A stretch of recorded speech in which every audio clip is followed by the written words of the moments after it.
On a single morning in December 1941, more American sailors died than in the entire previous decade of naval service combined. The commanders on shore had received warnings. Some of them had read those warnings the night before. Here is what actually happened. December 7th, 1941. Oahu, Hawaii, 7:55 in the morning. The first wave of Japanese aircraft crossed the northern coastline of the island and descended toward Pearl Harbor. 353 aircraft in two waves: fighters, torpedo bombers, dive bombers, high-level bombers. The harbor below held 8 American battleships. 7 were moored along Battleship Row on the southeastern shore of Ford Island. The 8th was in dry dock. None of them were in a position to mount a meaningful defense. Within 2 hours, 2,403 Americans were dead. Another 1,178 were wounded. 19 ships were sunk or damaged. 188 aircraft were destroyed on the ground before they could get airborne. The attack did not come without warning. American intelligence had been reading Japanese diplomatic cables for months. On the morning of December 7th, a radar station on the northern tip of Oahu picked up a large formation of aircraft inbound from the north at 7:02 a.m. The 2 Army privates operating the station reported the contact to the information center at Fort Shafter.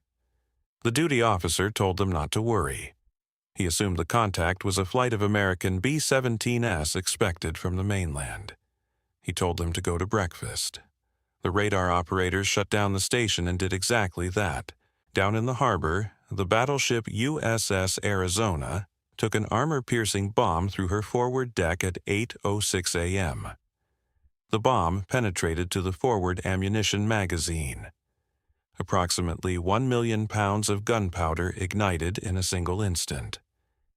The explosion lifted the forward section of the ship visibly out of the water. The fireball rose hundreds of feet. 1,177 men were killed aboard the Arizona in that single detonation. Most of them never knew what hit them. The ship sank in 9 minutes. To this day, the remains of 900 of her crew are still entombed in the wreck beneath the harbor. The USS Oklahoma capsized within 12 minutes of the first torpedo strikes. Japanese torpedo bombers came in low over the harbor from the southeast and dropped their modified weapons specifically designed to run shallow in the confined water. The Oklahoma took 3 torpedoes in rapid succession. She rolled. Men below decks were trapped as the ship turned upside down and settled onto the harbor floor. Rescue teams worked through the following day and night using air pockets trapped in the overturned hull. 32 men were pulled out alive. 429 did not come out at all. Less than 4 months later, American forces suffered another catastrophic blow. This one came not from the air but from the land. February 1942. The Bataan Peninsula in the Philippines. General Douglas MacArthur had been ordered to Australia. He left on a PT boat in the darkness of March 11th, leaving behind approximately 76,000 Filipino and American troops under the command of General Edward King. They had been fighting since January on starvation rations. The supply lines from the United States had been cut. The Japanese controlled the surrounding seas. The men on Bataan were eating horses, monkeys, and whatever grew in the jungle by the time the final collapse came. April 9th, 1942. General King surrendered. It was the largest surrender of forces under American command in the nation's history. The Japanese had not planned adequately for the number of prisoners. What followed was not an organized transfer of captives. It was a death march.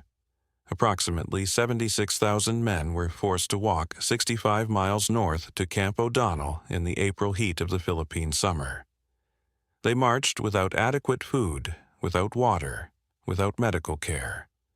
Japanese guards beat men who fell. Some were bayoneted where they collapsed. Some were beheaded. Between 500 and 650 American prisoners died on the march itself. Filipino deaths numbered between 5,000 and 10,000. The full accounting was never made with precision because no one was keeping records. Camp O'Donnell received the survivors. It was not equipped to hold them.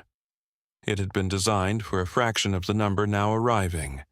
The water supply was a single faucet serving tens of thousands of men. Dysentery moved through the camp within days. Malaria was already endemic in men who had fought through the jungle for months. Malnutrition had weakened immune systems past the point of recovery for many. In the first 2 months at O'Donnell, approximately 1,500 American prisoners died. Filipino deaths in the same period exceeded 20,000. June 1944. Normandy, France. The largest seaborne invasion in history. 5 beaches, 5 Allied assault forces. 4 of those beaches achieved their objectives with casualties below projections. 1 did not. Omaha Beach was a killing ground. The plan required the destruction of the German defensive positions by air and naval bombardment before the first landing craft reached shore. The bombers missed. Clouds over the target forced a delay in the bomb release to avoid hitting the approaching fleet. The bombs fell miles inland. The naval shells drove the German defenders into their bunkers for minutes, then stopped. When the landing craft ramps dropped, the men of the 1st and 29th Infantry Divisions walked directly into intact machine gun positions that had been untouched. Company A of the 116th Infantry Regiment, 29th Division, landed at the western end of Omaha at 6:36 a.m. In the first minutes, the company was effectively destroyed. The German machine gun positions at the cliff line had clear lines of fire across the entire beach. Men coming off the ramps were shot before they reached dry sand. Some drowned in the surf under the weight of their equipment. A later study found that within 10 minutes of landing, every officer and every sergeant in Company A was dead or wounded. The surviving men had no one to give orders. Some simply lay in the water and waited.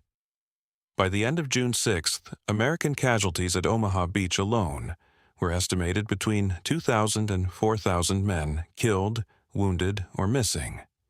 The precise figure was never established. The chaos of the battle, the bodies carried out by the tide, and the fragmented nature of unit records made a clean count impossible. What is established is that the 1st and 29th Divisions lost more men in the first 90 minutes at Omaha than most divisions lost in entire campaigns. December 16, 1944. The Ardennes Forest, Belgium and Luxembourg. At 5:30 in the morning, 1,900 German artillery pieces opened fire simultaneously along an 85-mile front. It was the largest German offensive operation on the Western Front since 1940. Hitler had ordered it built in total secrecy. He had pulled 3 full panzer armies from the line and reconstituted them behind a screen of radio silence and weather that grounded Allied reconnaissance aircraft. The American commanders did not know what was coming. The men in the foxholes along the Ardennes front certainly did not. The sectors hit hardest were held by 2 American divisions. The 106th Infantry Division had been in the line for only 5 days. It had arrived in Europe directly from training in the United States and been assigned to a quiet sector specifically because it was considered a safe place to break in a Green Division. The 99th Infantry Division held the northern shoulder of the attack. When the German armor came through, several regiments of the 106th were encircled almost immediately in the Schnee Eifel, a forested ridge in Germany. On December 19th, approximately 8,000 American soldiers surrendered in a single action. It was the largest mass surrender of American troops in the European theater of the war. The German advance created a bulge nearly 60 miles deep into Allied lines. Bastogne, a critical road junction in the Belgian interior, was surrounded. The 101st Airborne Division, which had been pulled back from the front for rest and resupply, was sent in to hold it. They arrived without winter gear. Their artillery ammunition was critically low. Their medical supplies were minimal. When the German commander sent a formal demand for surrender on December 22nd, the American commander, Brigadier General Anthony McAuliffe, sent back a single typed word: nuts. The Germans, uncertain of the translation, held their position and asked for clarification. The Americans told them it meant the same thing they thought it meant. The relief of Bastogne on December 26th by Patton's Third Army is often presented as the turn of the battle. It was not quite that simple. The fighting in the Ardennes continued through the late January 1945. Total American casualties in the Battle of the Bulge, as it came to be called, were approximately 75,000 killed, wounded, captured, or missing. German losses were comparable, possibly higher, though their records from the period are incomplete. It was the bloodiest single battle American forces fought in the European theater. November 1950, North Korea, the Chosin Reservoir. 30,000 United Nations troops, the majority of them American Marines and soldiers, were advancing north toward the Chinese border when 12 Chinese divisions crossed into Korea and surrounded them in the mountains in temperatures that fell to minus 35 degrees Fahrenheit. The Marines at Chosin fought their way out in 17 days of continuous combat. They carried their dead and their wounded with them. The cold was as lethal as the enemy. Men fell asleep at their posts and did not wake up. Weapons froze. Morphine syringes had to be held in the mouth to thaw them before injection. Blood plasma froze before it could be administered. The breakout from Chosin cost the 1st Marine Division more than 4,500 combat casualties. Non-combat casualties from frostbite and exposure were approximately equal in number. Army units cut off east of the reservoir suffered proportionally worse.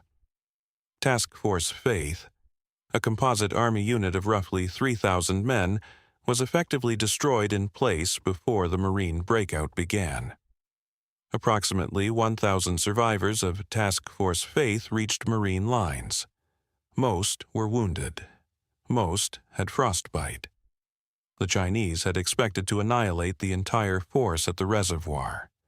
They did not succeed, but the cost of not succeeding was measured in a scale that would define the memory of the Korean War for the men who came home from it.